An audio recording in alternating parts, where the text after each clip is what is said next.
Hey everyone, before we get into today's episode, I just want to thank all of our lovely patrons over at patreon.com/Karstcast. You guys will all be getting a personal thank you at the end of this episode, as usual. But I just wanted to say, if you're looking for a great way to support Jeff and I, if you haven't already become one, the best place to go is patreon.com/Karstcast, where you can get exclusive access to bonus episodes, Q&As, shoutouts at the end of every episode, and much, much more. There's a ton of fun stuff over there. We just did a Zoom hangout the other day where we played GeoGuessr and we got a 5,000 pointer in Jordan, which I think we talk about in this episode. But anyways, yeah, head on over to patreon.com/Karstcast and enjoy the episode.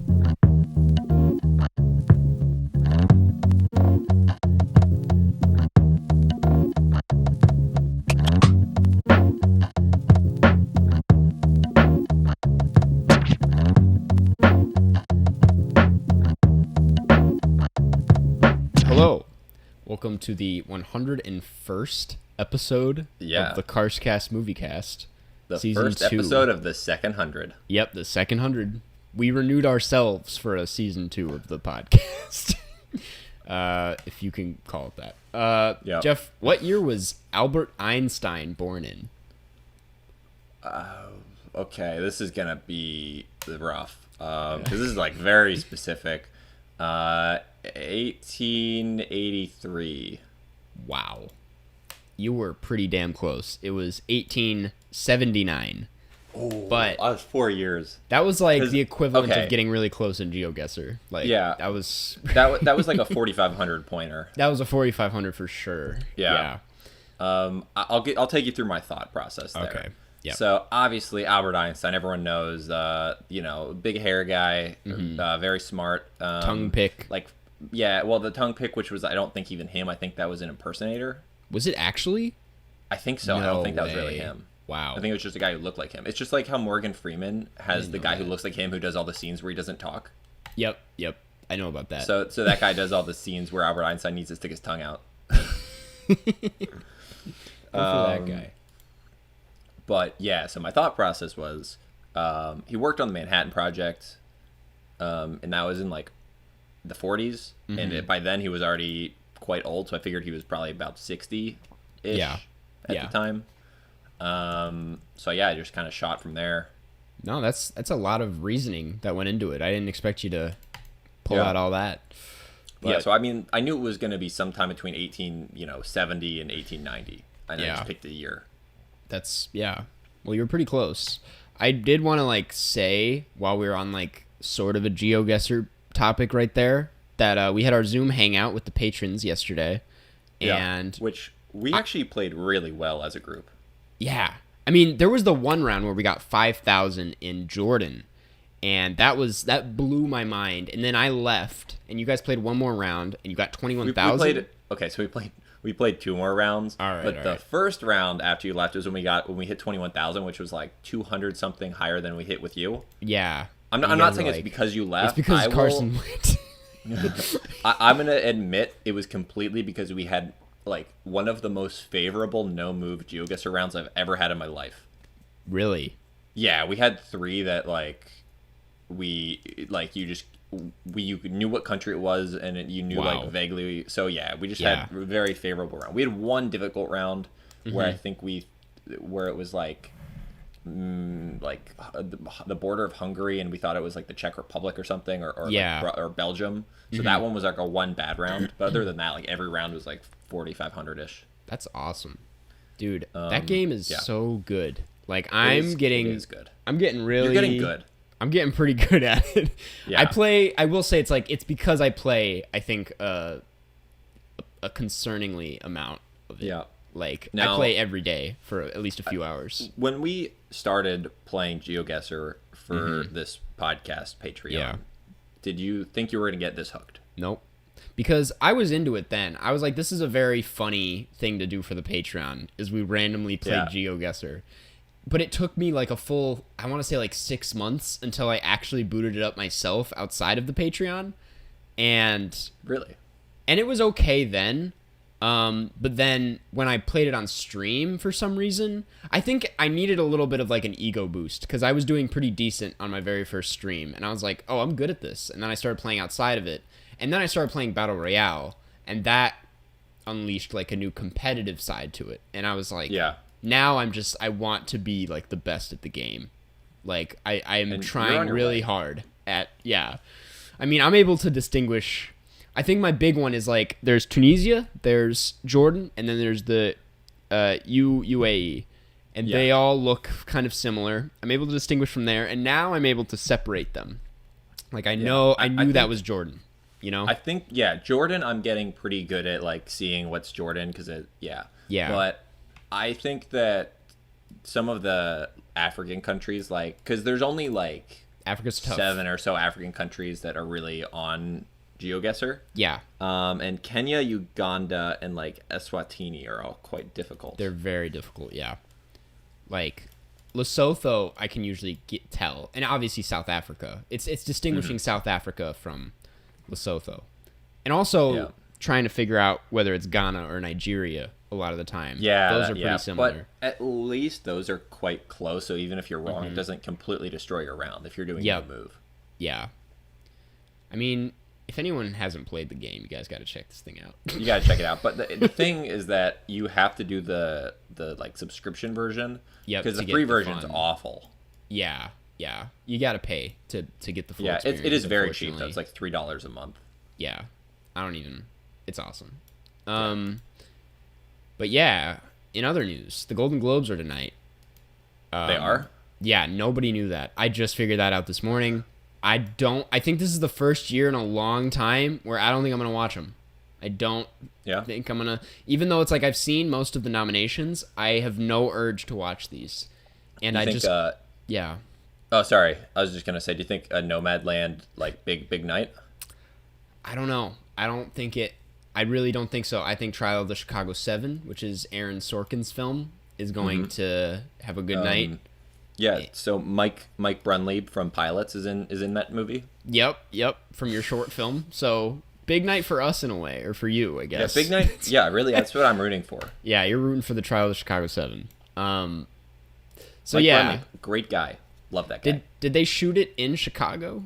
Is that why he was in it? Because is he like a Chicago? Yeah, actor, I would imagine. Yeah, because he's been in like all the like Chicago PD, like a lot of things shot in Chicago. He's been in. Okay, gotcha.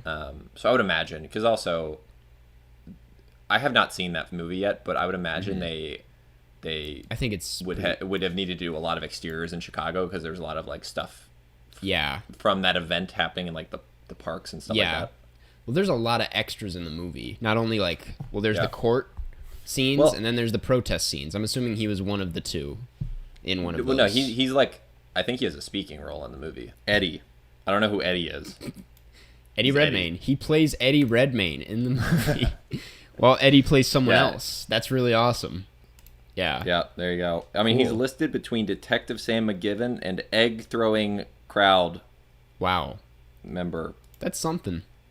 Yeah. So he's listed higher than the guy who threw an egg, which I've not seen the film, so that does not mean anything to me. I think I remember a guy throwing an egg, actually. I think there were a few guys that threw eggs, but it's not that good of a movie. It's okay. Yeah, and honestly, I cannot confirm if he speaks in this movie or not. All right. Yeah. I'm going to watch it like in the next week or so then I'll report back. Yeah. If Mike Brunley from Pilots has a speaking role. Right. In the movie or not. I'm not gonna pitch That's What We Talk About next week, but I have a different movie that I wanted to. I'll bring it up at the end. That is very on brand for this podcast, but we'll figure it out later. Is it that in the Patreon patron episode, someone pitched that animated Australian movie about a wolf? No, it's not. It isn't that 100% one. Wolf. No, it's not 100% wolf. It is an animated movie with. Well, I think it's animated. With two very iconic characters. I might as well just say it. I was thinking we'd talk about Tom and Jerry next week. The new Tom and Jerry movie on HBO you know Max. what? I'm down. Okay. At some point, we still, our animated list of movies for this, Delgo's on that list. Yep, Delgo. We have to talk about Delgo. We got to talk about another Dougal scene, I'd assume. But a separate maybe one. even this one might even be like a 6-minute clip instead of a 4-minute clip. Yep. Yeah. Oh yeah, how's your week been? It's been all right. I got my car stuck in the ice for 5 days. It did not move for 5 because what happened was, so it snowed, right? And then I went for a drive, just to go for a drive. You got to get out. these days. And then I felt so good, and then I came back, and my car did a little weird thing when it parked. It was like sliding all over the place, and it went in like diagonally. Not an ideal parking space, but I think Chicago's being a little lenient these days because parking's not great. But I was like, fuck it, I'm not dealing with this now. And I think overnight, ice formed around the tires, which made it hard to shovel out. Yeah. And the next day I tried to get out, and it wouldn't budge at all because it was ice. I needed like an ice picker or ice pick.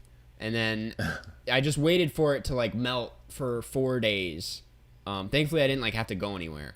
But then the last day, it was still stuck, and it was basically just pavement. But there was like a little ice hump that it couldn't get over. And I had all these engine lights turn on. Yeah. And then I just needed my friend, my buddy John from episode 4. He gave me a little push.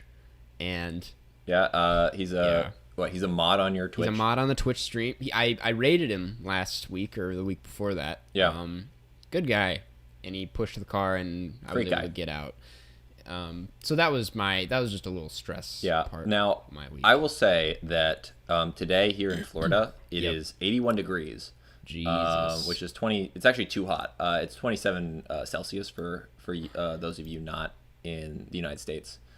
But when I did live in Chicago, I actually had a time when it was so built up that I could not get my car out, and someone just thought that like I didn't want my car anymore.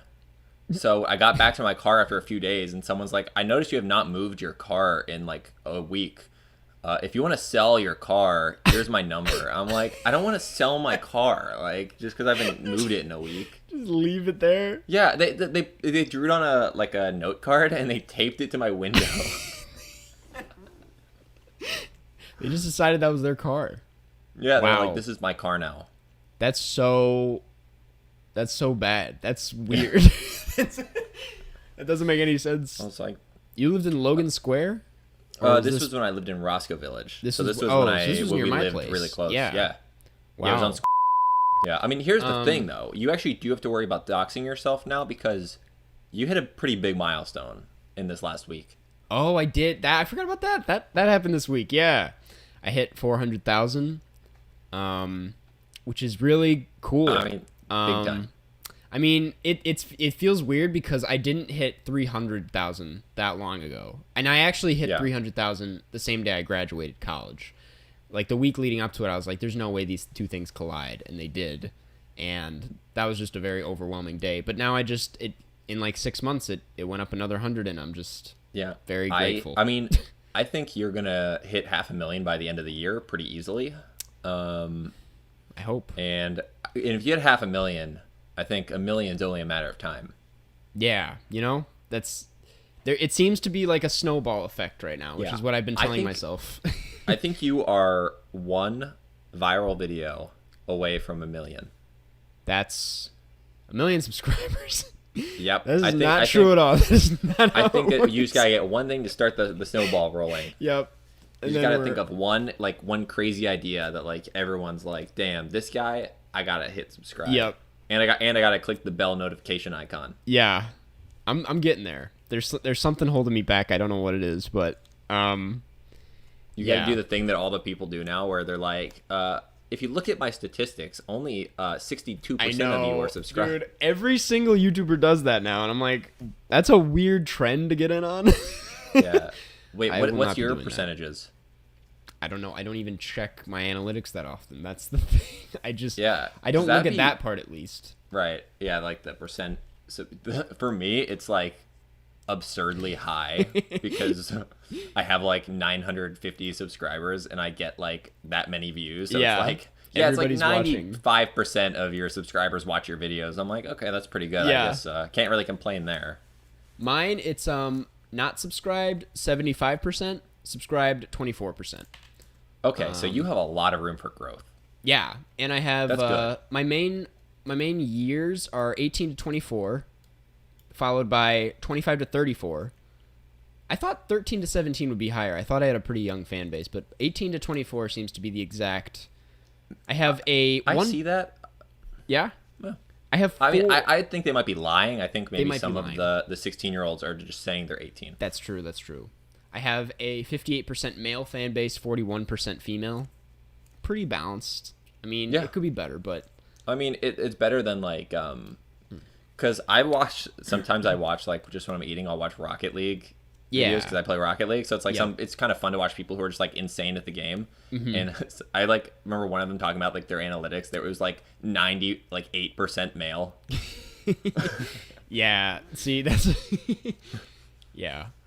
And let's see. My top geographies are United States at 50%. That's not a big shock. And then the UK, then Canada, then Australia, and then the Philippines, which I didn't expect. There you go. Yeah, it's pretty cool.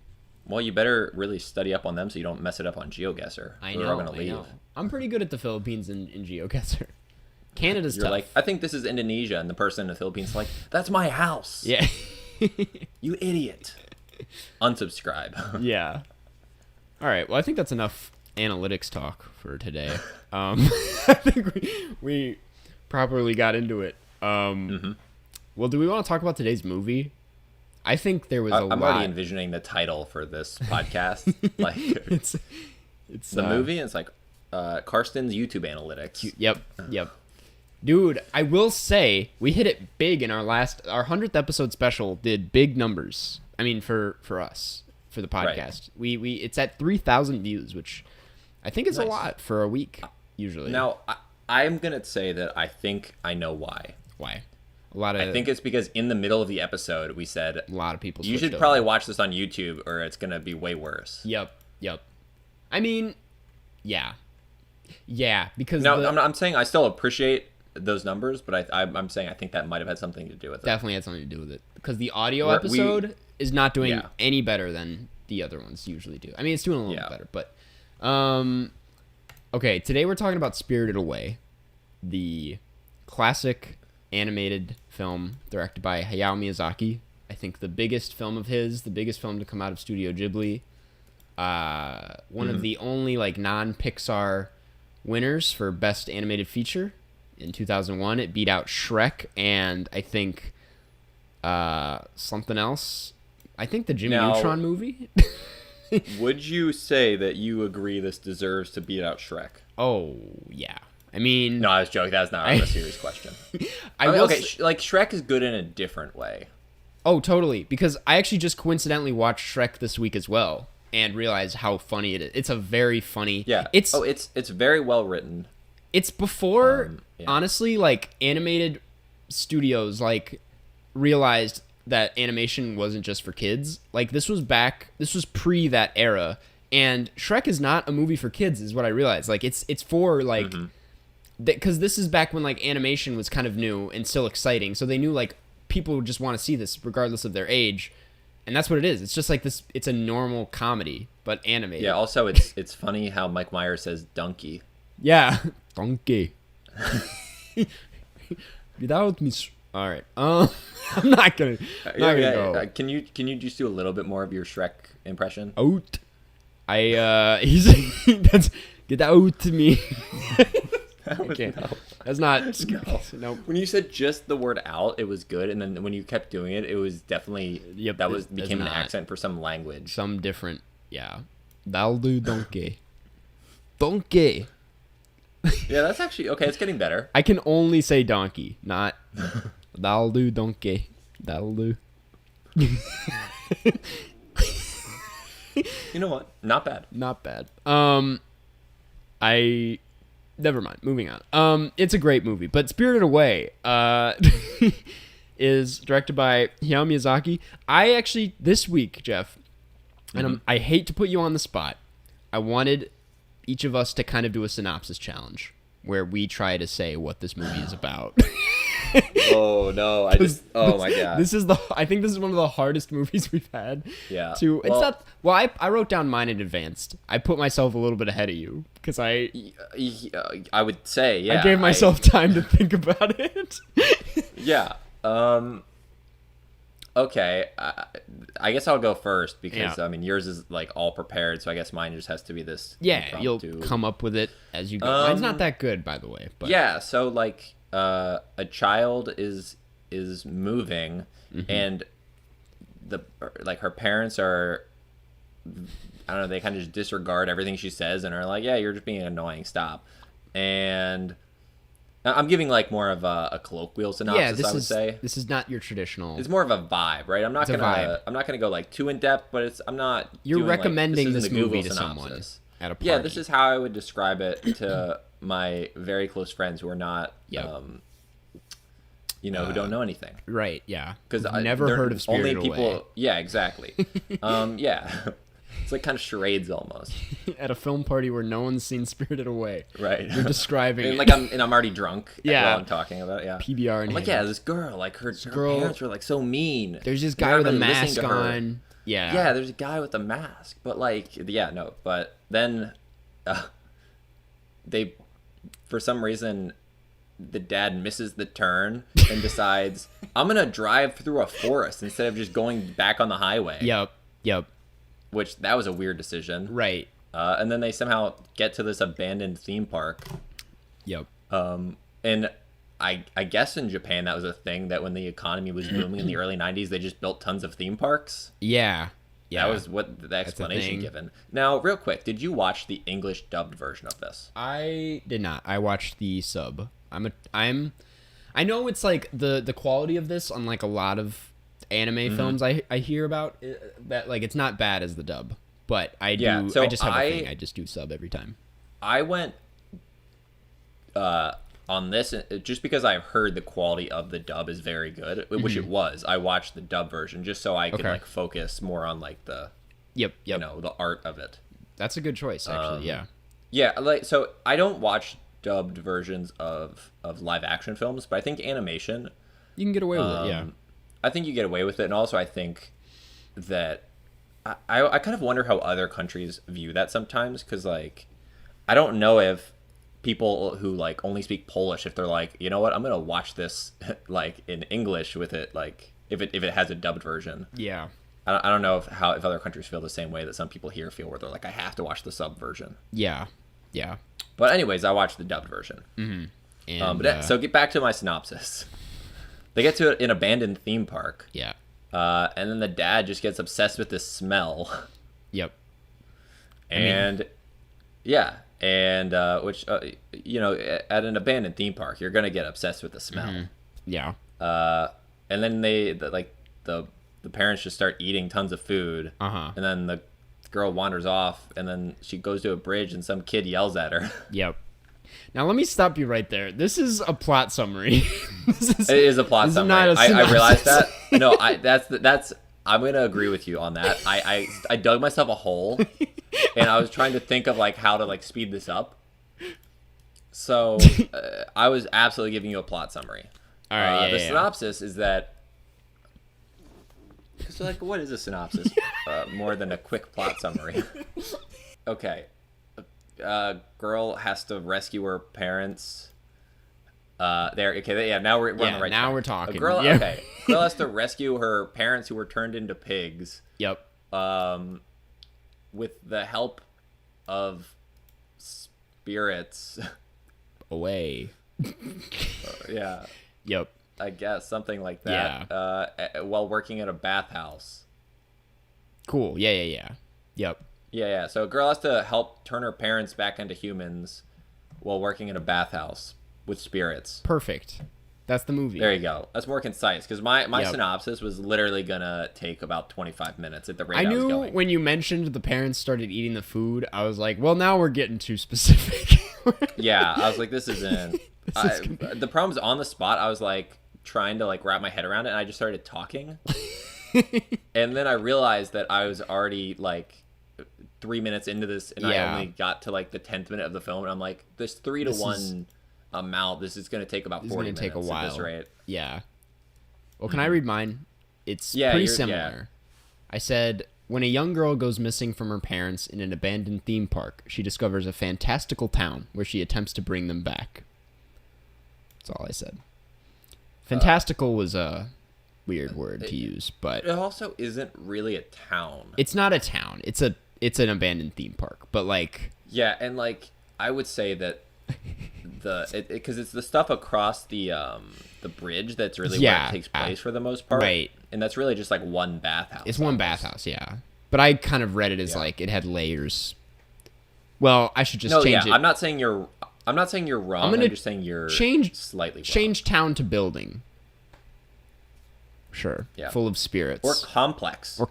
A mysterious complex full of spirits. Yeah. That sentence. See, this is why we read the Google synopsis.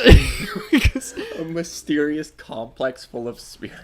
So this is the Google synopsis, so that we're all on the same page. Yeah. In this animated feature by noted Japanese director Hayao Miyazaki, 10-year-old Chihiro and her parents stumble upon a seemingly abandoned amusement park. After her mother and father are turned into giant pigs, Chihiro meets the mysterious Haku, who explains that the park is a resort for supernatural beings who need a break from their time spent in the earthly realm, and that she must work there to free herself and her parents. That's a perfect synopsis. Yeah, that's better than ours. I mean, yours was better than mine because mine was just going to be pretty much... It's like one of those things where if you played like... It was like a commentary track of the film. Yeah. Yeah. I'm like, wow, so yeah, her dad's really just like walking over to this. He's going to eat all the food. Like, I don't even know, man. Yeah. Yeah. I had to do a lot of... Can I just say this real quick? I had to, yes. At my internship when I lived in LA briefly, I worked at this like agency / production company, and I had to do a lot of...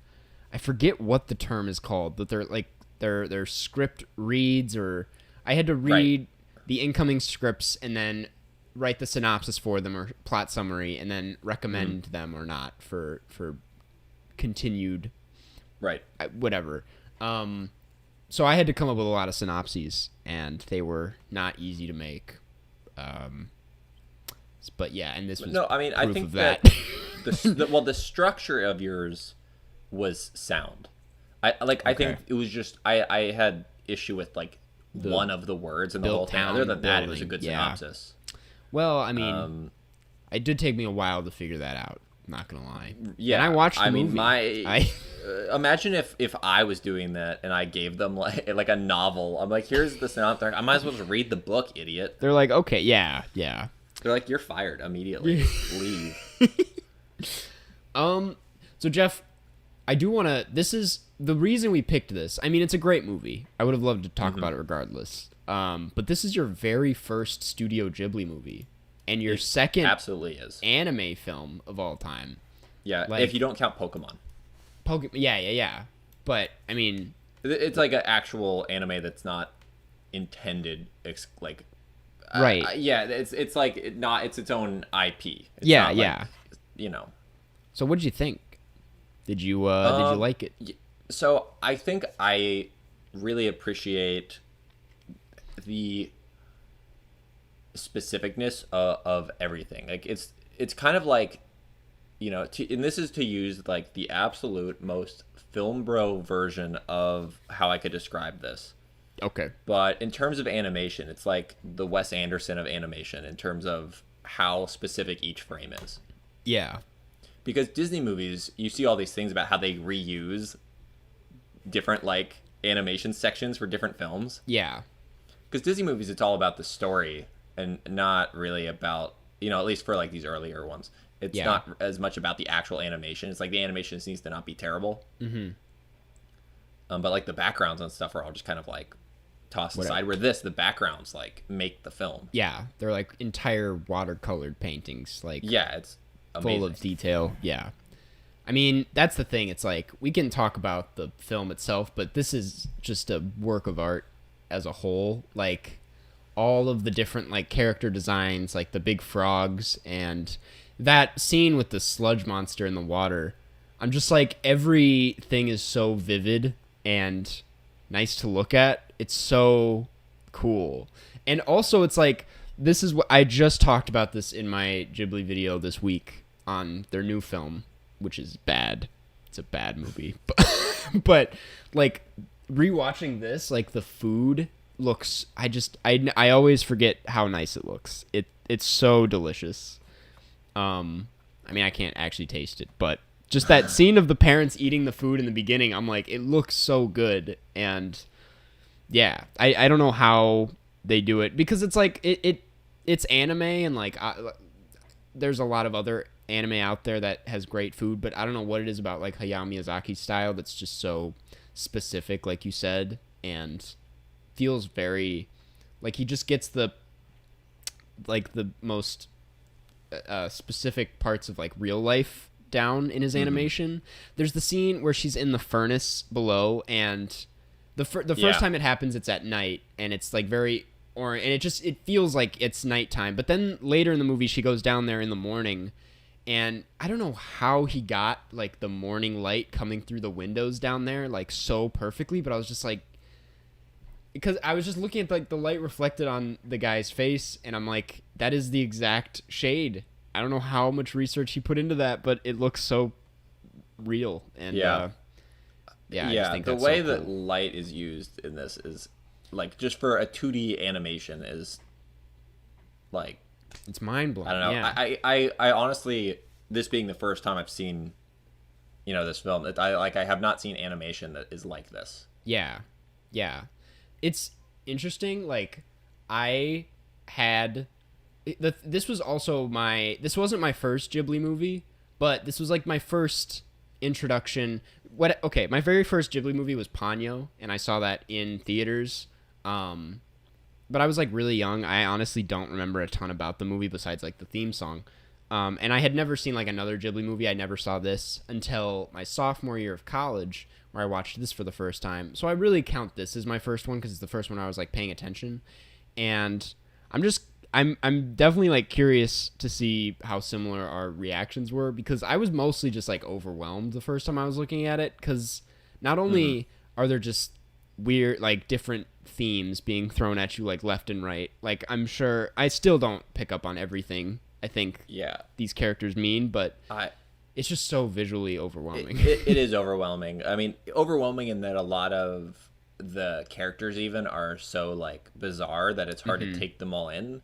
Yeah. And then also just the pacing of this movie is not something like a Disney 2D animation that's very much intended for children. Like the pacing of this is something that like adults have a hard time fully like reading. Yeah. Yep. Because it's just so full of so many different things where there is. I think it's in terms of a film talking about elements of life, Disney movies are not that. There's not really, you couldn't do a video essay on like, here's what this Disney film means, because like they just spoon feed you what these mean. Where this, it's an incredibly complex film that I definitely need to watch like 2 more times to feel like I have any understanding of what I just saw. Totally, yeah. Well, that's the thing. It's like, I feel like with Disney movies, and this isn't like trashing them. They're good in their own ways. Like, especially the original like 2D versions of their movies. It's like they are like, they kind of spoon feed a lot of the themes to you, and they like, often just say it in the dialogue, like what they're trying to say. And they have songs that are like, they're like, hey, this guy's a beast. So the theme of this movie is that he's actually super ugly and weird looking, but actually he's nice. He's nice. So even ugly and weird people could be nice. Which is honestly like, it's a nice theme. Shrek expands on that theme. Shrek does expand on that. With both Shrek and then Donkey. Gaston. Gaston. I was saying the French way. Yep. Gaston. We're like, parlez-vous français, Gaston? Yeah. What are you saying? Gaston? Gaston? Yeah. He's French. Yeah. I mean, they live in a French castle. Yeah. Wait, where does Beauty and the Beast take place? Dude, I don't know. I haven't seen Beauty and the Beast in a long time. But I did have a solo. But you remember Gaston. I remember Gaston. Yeah, they're like... Gaston, Gaston. Gaston. Yeah, but he's like, I'm handsome and like muscular, but he's the bad guy. So that's how I learned at a young age that not all handsome and attractive people are nice. Are good guys, yeah. Sometimes they're bad. Yeah. And but that's not the case with you. So you're handsome and nice. Thanks, Jeff. I'll really not like reflect not on like that. Gaston. Not like Gaston. No, I'm Caston. Not. That probably is how like a French person says your name, though, right? It is, yeah. When I went to France, it's like I got so used to my host mom coming home to my host mom every night, and she's like Gaston. No, she said Gaston Vin, and she'd offer me a glass of wine, and I'd have the wine, and we'd talk about our days, and I always remember like when I came home one day and then the Notre Dame was burning down, and we just like kind of watched it on the TV, and then like Donald Trump showed up on the TV, and both like my host mom and my host brother were both like like, and the host brother was like, "Do you like him?" And I'm like, "No, no," and he's like, "Good." And I'm like, "Okay, yep." It was just like a really it was a fun moment with my, and then well. We have a lot of stories, but anyways, I also what I like about this, especially now that like I've watched it a second time, like the core theme of this is I think it's just like a coming of age story. It's kind of like this child really like introducing herself to the real world or like the bubble that isn't her family, and the movie goes about that in like a lot of different directions, and I think that's why it's not so much like the plot doesn't work as much traditionally as I feel like people are used to, because literally like 40 minutes into this I think the plot starts. Like that first 40 minutes is just her kind of like getting to know the world around her and exploring all these different things, and things are being, it's not just like like establishing, it's still like things are being accomplished. Like there are little tiny like lessons and themes learned throughout, many of which I probably can't pick up on still, but are there regardless. I also it does, a lot of this film feels like very dreamlike, which makes sense, I think, obviously. Yeah. But just the way that some of the scenes kind of like don't feel like you really reached a finality of the scene. Yeah. It just kind of ends, and then it just blends into like the next part of the film. Yeah. It's so, I will like one up your film bro thing by saying that this is like it's like a more childlike version of like a David Lynch movie, I'd say, because his movies I think are very dreamy and they just throw random characters and ideas. I think that's like especially clear with just like when she goes to meet with that old woman who's like, I forget her name. I'm bad at names, but well, she has her. She's call her grandma. Grandma, so we'll call you her. Can call her that. I'll call her grandma. But she like has those like like the bouncing heads, and I'm like, that's just such a random thing to put in, I'm sure, but like I don't know, it's just really cool choices. I also didn't understand. Again, this is where I have to like really like think about this a lot more and watch it again. Mm-hmm. What like the meaning of her, like, you know, her having the old woman like having the twin. Yeah. Like, what did that mean? So I know this. I don't know either. I don't. Yeah, I was like, cause then because it was very confusing. I'm like, is this the same person but like a different form of the same person? Yeah. Is this actually her identical twin? Yeah. The movie's a vibe, you know. It doesn't. Like, is that talking about like the dichotomy of good and bad within the same person? You know, is it, you know, kind of just the mirror image of different personality traits within one person, or am I overreading this and it's actually just her identical twin? You could be onto something. I can't tell you if you're right or wrong. I don't know, but I'm down with that first reason you gave. But then also the bathhouse makes the person crazy, like the monster crazy, and then the grandma or whatever her actual name was in the film, like the mean version, she spends all her time in that bathhouse. Is that what makes her crazy, and she's actually nice like the other version of her? I don't know. You don't know. Yeah. Someone listening to this knows, I'm sure. Oh yeah. I mean, there's like countless, like there's people that know this movie like front to back and watch it probably all the time. The thing is though, it's like, that's the thing. I don't need to, it's like movies like this I appreciate because it's not about like understanding what all those little choices mean necessarily. Mm-hmm. It's just like they add a certain level of depth to the environment that he's building here. Yeah, I felt like watching this was kind of like being at like an art museum. Really? A little bit. In that, saying that without any further context sounds stupid. Because and even you looked at me, you were like, "Where's he going with this?" No. But what I mean by that is that if you just stare at art on a wall, I think there's a lot of things you pick up from that and understand, and those are not always necessarily what the artist intended. Like people read way too much into things that were never intended by art. Yeah. And I think this is a film more than most you can do that with. Yeah. Yeah. I mean, it's interesting you bring that up because I feel like that's how I feel about Akira, which is the only other anime film we've talked about on this podcast, where it's like that I feel is way more just like a visual experience than what I'm used to with movies. But I can totally see that with this as well, because it is just throwing a lot of like, I don't want to say like abstract things towards you, but a lot of it is so, well, yeah, I don't know. Even if they're specific, yeah, I think that the meaning is very often abstract. Yeah. For any specific scene. Yep.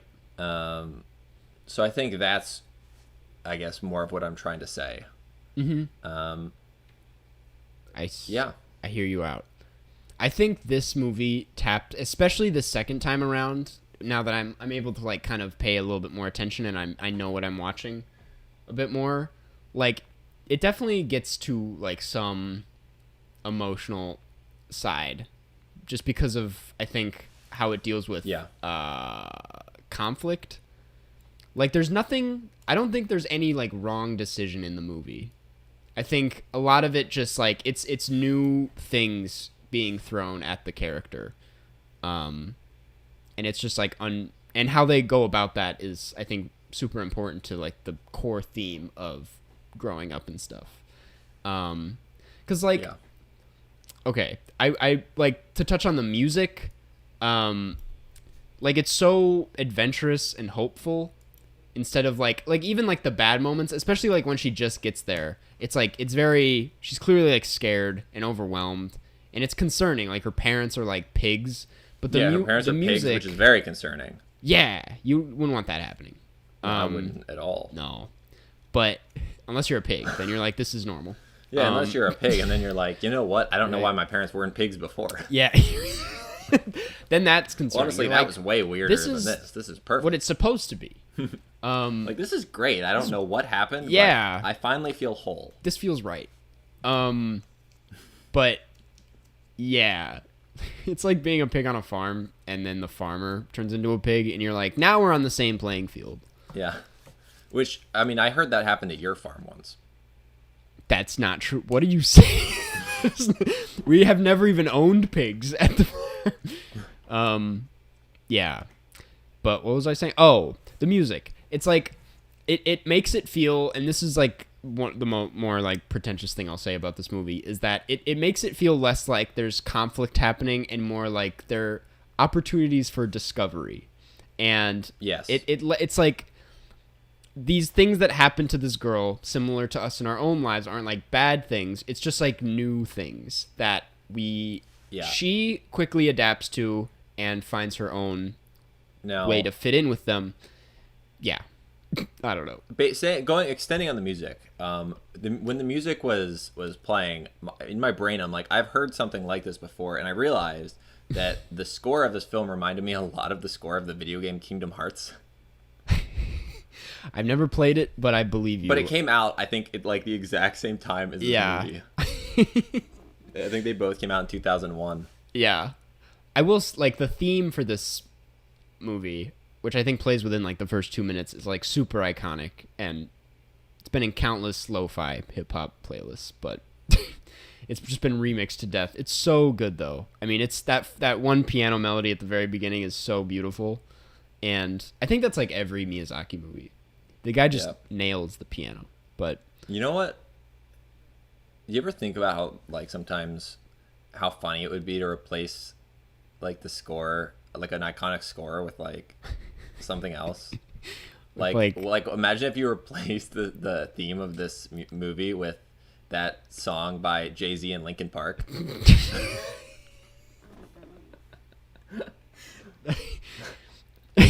It doesn't even matter how hard you try. I'm trying to remember the. Yeah, no, that I did not think about that. No, but I'm glad you thought about that specific. Like that? No, it is very odd that they made an album together, though. I will say, I think like around the same time this came out, but yeah, so they could have done it then. They could have done it. Missed opportunity. I'm thinking of the one that's like 10% power, 40% something. Well, it's like 100% concentrated power and will, yeah. The math somehow adds. This one's math. The other one where it's like...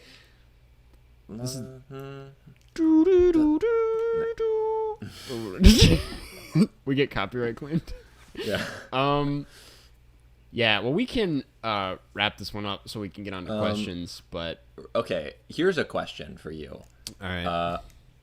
Do you think it's at all interesting that they leave the names the same when they dub it?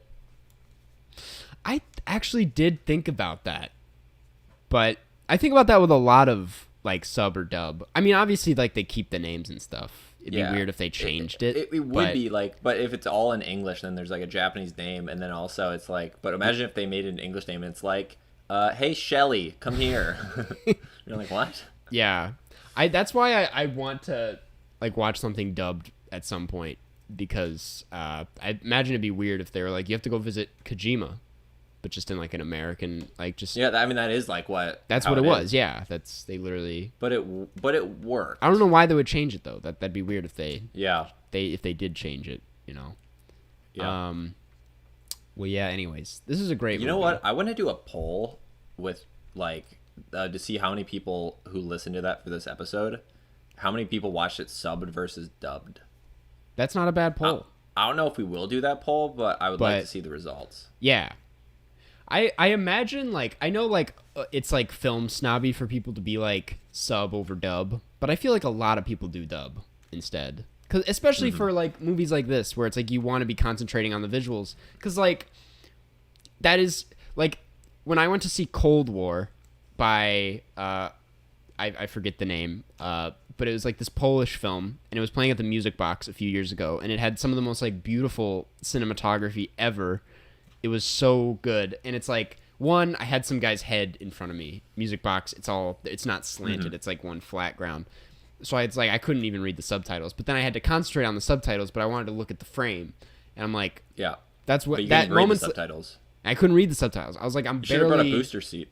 Hanging on here. I know. Imagine someone behind you, you bring like a booster seat. Yeah. And you're like, why is this guy in front of me like 7'5"? Yeah. Or I have like one of these chairs. And they're like, can you go down? I'm like, yeah, sorry. Yep. And you wear a gigantic like top hat. Yeah, I'm wearing. Anyways, I'm still like sub over dub for some reason. Yeah. I don't know why. Dude, honestly, you know, whenever I hear the word sub, I think to Karsten Rundquist on YouTube. Okay. Yeah. Because that's the real dub. And dub as a W, like win. Sub for the dub. You know what I mean? Yeah. And the dub is supporting your buddy Karsten Rundquist. Yeah. And I'm not, when I say sub to the dub, I'm not talking about Subway, because fuck those subs. No, Subway's awful. Like the worst sandwiches. It's the most, there's the most locations in the world of any chain is Subway. And it's the worst restaurant in the world. My second day in Paris, I was like walking to the Sacré-Cœur or whatever, and I was just like, I'm in Paris, like I'm in France, this is awesome. And I'm walking by all these like cafes and bakeries, and then I pass a fucking Subway, and I'm just like, what are you doing here? Yeah. Like, can you also, especially because France is like famous for bread. Yeah. So imagine being in Paris and eating bread from Subway. It's like their plastic bread. Yeah. They're like, I don't want this baguette from this small cafe. I want to eat bread from Subway. Yeah. I like how there's chemicals in it. I will say, and this is different, but I did go to a surprising amount of McDonald's when I was in Paris. No, I do that too. Was because it's fun. It's an experiment. Well, you can say that the first time, but once you do it a few times.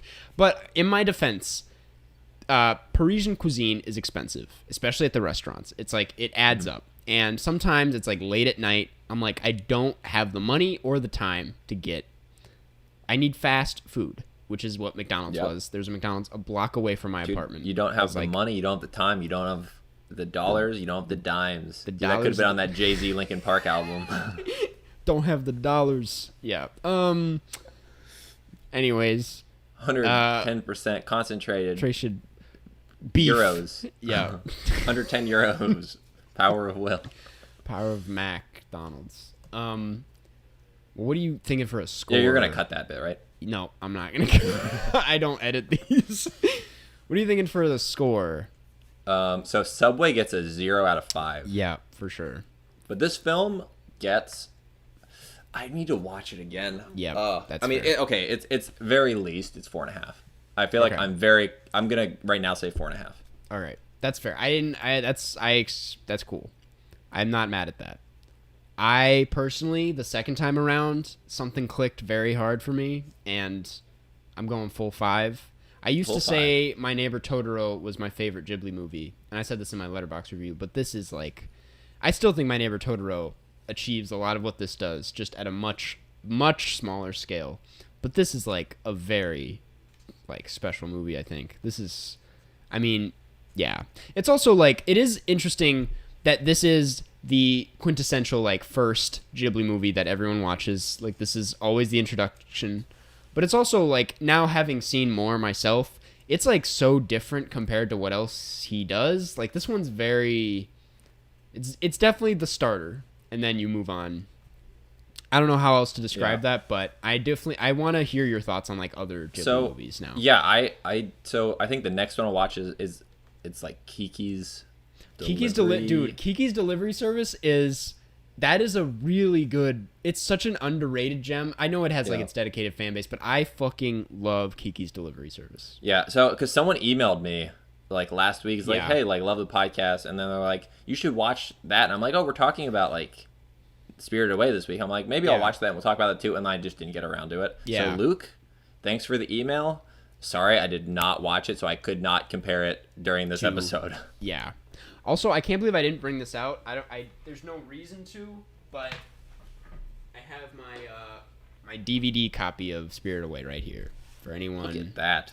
Look at that. Just a quick flex. It's a DVD, so it's honestly not a big. I also really appreciate the just this animation style. Oh yeah, it's beautiful. In terms of like the character models and stuff, it's very very pleasant to look at. Totally. Yeah. Cool. Well, I'm giving it a 5. Dude, you got way louder right when you said that. Really? Oh, like, I'm giving it a 5. I'm giving it a 5. 5 star. I making this a tough one to edit. But we should move on because we're sitting at 53 minutes. We should move on. And we have 4 questions we don't waste time today here on this podcast. Yeah. Well, that's not true at all. That is what we do. It's the only thing we do. This first one comes from $15 patron Jacob Colness. If you ask a question on the Patreon and you're a $15 patron, we will answer it in these episodes. But if you ask a bad question, even if it's a bad one, this one is a good one. I'm excited to hear your answer. This is a good one. Honestly, we've never had a bad question because anyone who's a $15 patron is very smart. Yep. So they won't ask bad questions. From Jacob Colness, and it is, what was your first stuffed animal, and do you still have it? It's okay. No judgments. That's what Jacob said. Now, I think that I have to take this from the standpoint of it's my first stuffed animal that I was very attached to, because I think you're given like stuffed animals when you're like born, just but you don't remember next to you. But I don't remember them. I was not attached to them. Yep. So the first stuffed animal that I was attached to, I caught the era of Beanie Babies. Yep. Huge. And they are stuffed animals. They're just stuffed with beads. Yeah. Yep. Those are good though. Beanie Babies are great. Yeah. So the two that I had were like my favorite two were chocolate mousse. Ooh. So it was a mousse that was brown. Yep. And Tank the armadillo. Aw. That's so cute. Yeah. Tank is one armadillo that won't give you leprosy. What if that was like on the little tag? What if that's what it said? That's what they went with. And Chocolate Mousse is a funny name because mousse. Yeah. That's awesome. Yeah, that's the thing. It's like mine. The only thing because everyone I think has the animal or the thing that they're like really attached to as a kid, and mine wasn't an animal. Mine was a little rag. Well, it wasn't a rag. It was a blankie. I called it a blankie. It was a little piece of trash. Yeah, it was just a plastic wrapper, to be honest. Yeah. But mine was a blanket that was like really scruffed up and torn apart. Oh, I had one of those too. Yeah, we all had a blankie. And Yeah. that thing is like, I put that in a box that's somewhere at home tucked away because we're not letting anything happen to it. But I think the first like stuffed animal that I was really attached to was this frog that was like really fat. He had a fat ass, and like it was just that's how. But that's not why you were. No. But he was just. It was really funny to me as a kid. I was like, this frog is a giant butt, and he was like red. He was like this big, and he was just fun to like because it's like all his stuffing went to his butt. So it's like his top half it had nothing in it. So I just grabbed the top half and just like swing it around and just hit my sister with it. And I called him Fred. He was really nice, yeah. But my mom also made me custom stuffed animals because she was really into like character design and like knitting. So I had like these different variations of this guy called like Brick. Yeah. And he was also I'm kind of imagining the Rundquist household when you were growing up. It's like you have 7-year-old Karsten, mom's on the couch sewing up some stuffed animals while your dad's watching Die Another Day on TV. Yeah, that's pretty much what it was. Yeah, because was it the Patreon episode we talked about how much your dad loved James Bond? You're like, that's the only movies he watches. Yeah, he watches a lot of. He loves James Bond, and loves God, what's that band? Ah, God. The one with, like, the iconic cover that's honestly made fun of at this point with the lines that are, like... It's, like, a black background and then the lines that, like, get all swirly and stuff. Joy Division? Led Zeppelin? Joy Division. Joy Division. You're talking about Joy Division, He loves Joy Division and James Bond. He's, like, such a... Yeah, I don't know what that was our friend Adam from a few episodes ago. His, like, first viral tweet... was about Joy Division, Was about Joy Division. It was about the cover. Because it was like about pee is stored in the balls. Pee is stored in. Yeah, and he like actually made the cover like with like the text symbols. Yep. Cool. Well, that answers that. Yeah, I mean, I actually did answer that for real. Did answer one of the few times we say that, and we did. Yeah, this next one comes from Roller Skate Butterfly, and this one is definitely directed towards you, but I will try to answer it. I just know your answer is going to be much better. It's things to avoid bringing when packing. Things to avoid bringing. Well, too much clothing. Definitely. I'm like, you only need one hoodie. Don't bring anything more than like one good hoodie. Yeah. So when I like pack, what I do is I dress in layers. So, you know, I don't go to places that are going to be like way below freezing. Mm-hmm. So I bring like one outer like kind of raincoat type thing. I bring one sweater. And then I bring a bunch of layers under that. So you wear the sweater almost every day because it's like not even on stuff. It's, you know, so then you just wash it like once a week. You're all good because it's not your bottom layer, so it's not getting sweaty or anything. Yeah, just like a couple pairs of pants, kind of good to go. You just don't need as much clothing as you think, as long as you have enough like as of your bottom shirt layer and like enough underwear. Yeah, you know. Totally. So yeah, like because even bringing like a camera, tons of camera equipment, and like laptop and stuff, my bag is usually going to be like low 20s pounds, so maybe like 10 kilograms, 11 kilograms tops. Mm-hmm. And that's indefinite travel. Yeah. So it would easily, you know, I could have a pretty light bag if I wasn't bringing like cameras and stuff. Right. And that's what I travel with indefinitely, like for months on end. Yeah. Because you just try to wash your clothes like once a week. Good to go. Perfect. So that's the biggest thing that people do is they overpack clothing. Mm-hmm. Also, you want to not pack things that you like where if you think about if you didn't have it, like what's the worst that could happen. Yep. So this last time I packed this dumb free Bluetooth portable speaker that Nissan gave to me, and like I used it a few times, but I'm like, I can easily not bring that because like what's the worst thing that's gonna happen if I don't have this crappy portable Bluetooth speaker? Right. Oh, I'll have to play the music from my phone. Like, yeah, and that's not dissing Nissan. You know, great. No, cars, Nissan's great. but, They gave me some free stuff. Yeah, for your Cube. Yeah. But yeah. Yeah. Cool. Well, I'm gonna leave it there. I feel like you nailed that question. I genuinely can't come up with a better answer besides just don't overpack big layers, because I feel like you don't need to have multiple pairs of one thing, you know. Yeah. But and honestly, cool. if you can manage it for whatever type of trip you're doing, don't bring any bag bigger than you can stick in the overhead bin. Yeah. Yep. Like totally. if you're doing a lot of, traveling, because it saves so much money on like airline fees. Yeah. With bags. Totally. Cool. This next one comes from Cyhots9292, and it is, what do you do before or while watching a movie to make it a more enjoyable experience? Not much. I make sure that I'm like, not going in on an empty stomach. I have some snacks. Yeah. I think snacks are great because it's like something to do while watching the movie. It's like I agree. Keeps you physically active if that's a problem for you. It's not for a lot of people. Like that's why I love actually getting popcorn when I go to the theater.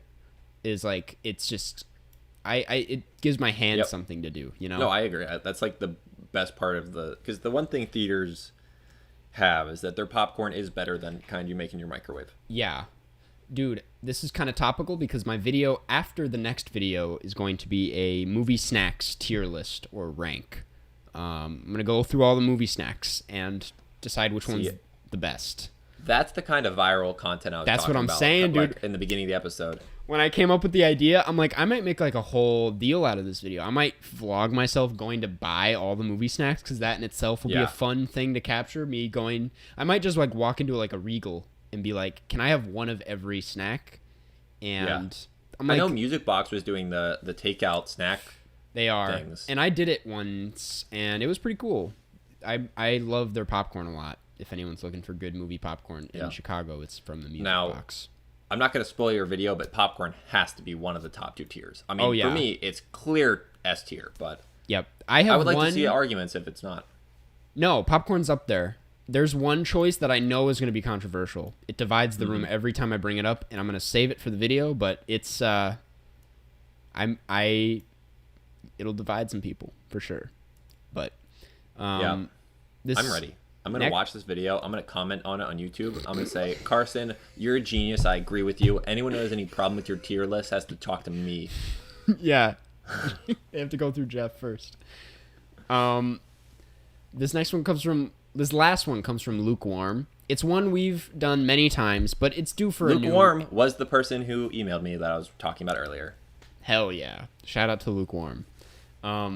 It's due for a new answer, because it's been a few months, I think, since we answered this, but it is, do you guys have any music recommendations? What have you been listening to, Jeff? If you've been listening to anything new. I realized this. I did not bring this up at the time. Because we talked about, like, a while ago, maybe a month or two ago, what our best album of 2020 was. Okay. And I remember my answer was, I don't think I listened to enough 2020 albums to have one. But I was incorrect. There was a 2020 album that I did like a lot. Yep. It was Adrian Lenker. It's just called Songs. Okay. That's awesome. But that was the album that I realized I've listened to the most of 2020 releases. Nice. Now that is going to be, I think, very different than your recommendation, based off your previous recommendations, because that's like a singer-songwriter type. Oh, thing. I mean, I love singer-songwriter. Oh, I know you stuff. do. I mean, usually your recommendations are it's the opposite. I'm not saying you don't listen to that. Right. My recommendation today is kind of a curveball. It's going to be sort of movie-related. It's the soundtrack for Only Lovers Left Alive, which is this Jim Jarmusch film starring Tilda Swinton, where she plays a vampire. And Jim Jarmusch's band, Squirrel, spelled Squrl, They do the music, and it is really good. It's like it's perfect to just listen to as is. It's great to listen to while cleaning. Great to listen to while writing. It's like you can do so much with this. It's a fantastic soundtrack. They just made it available for streaming, so go check out the Only Lovers Left Alive soundtrack. Nice. That's my recommendation. I I like also that. just got, well, I'm not going to bring it out. I got the new Slow Tie album on vinyl, so that's also been on rotation for me. Yeah. But yeah, I think that's all we have for questions. I think it is. Thanks again, guys. I wish that YouTube gave you a 400,000 plaque because you have the 100,000 there, and I can't believe you don't get one at 500,000. They're like, oh, you don't get one till 1 million. 500,000 really seems like they should give you something, but Right. We'll get there eventually. You know what, dude? Okay, when you get to 500,000, I'm gonna give you something. Yeah. Yeah. You just pay for a meal or something, That's all I need. See. It's gonna be something. Cool. Well, we'll wrap things up. This is okay. Our next movie.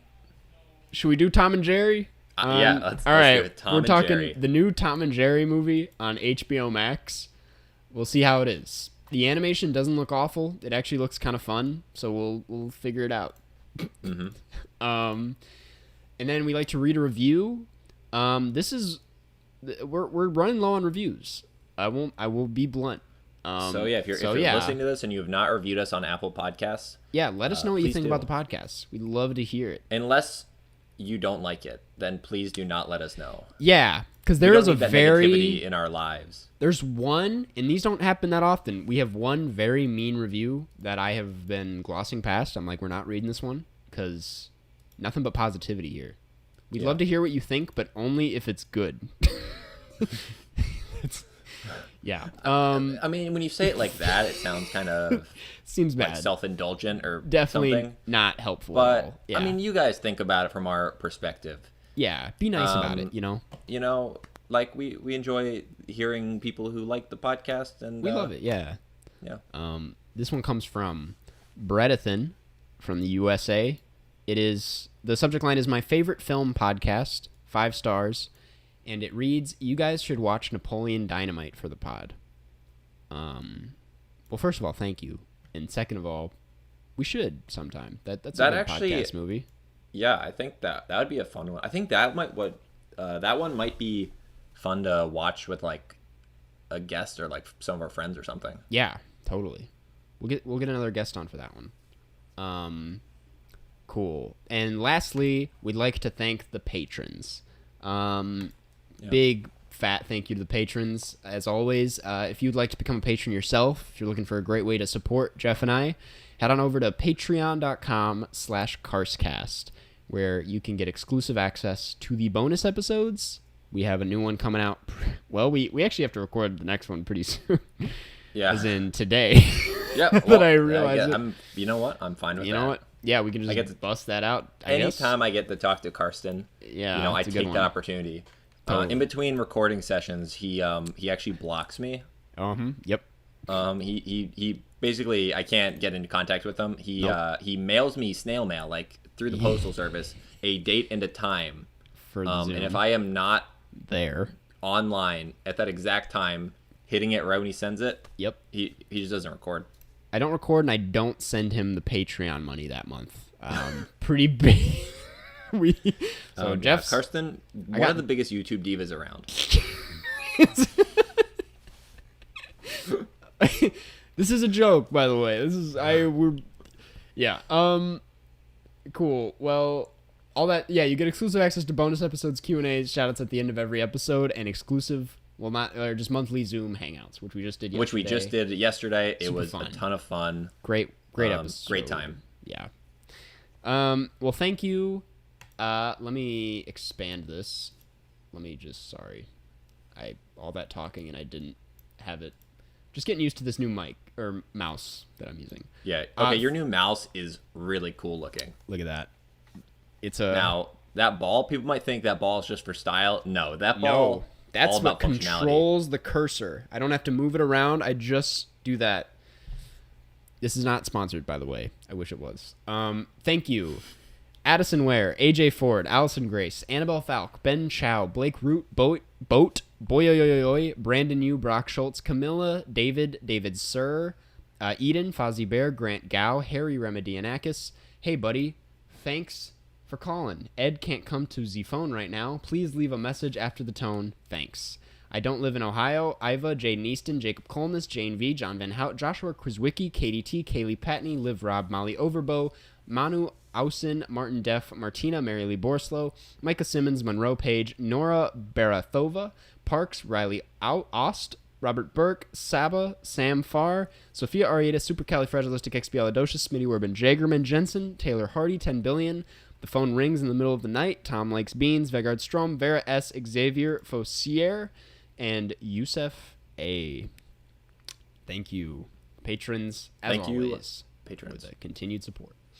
I think that's it for today, Jeff. I think it is. I mean, we've been talking a while, so you know what? I'll just say one final thing. What is that? Catch you on the flip side. Catch you on the flip side. Flip side.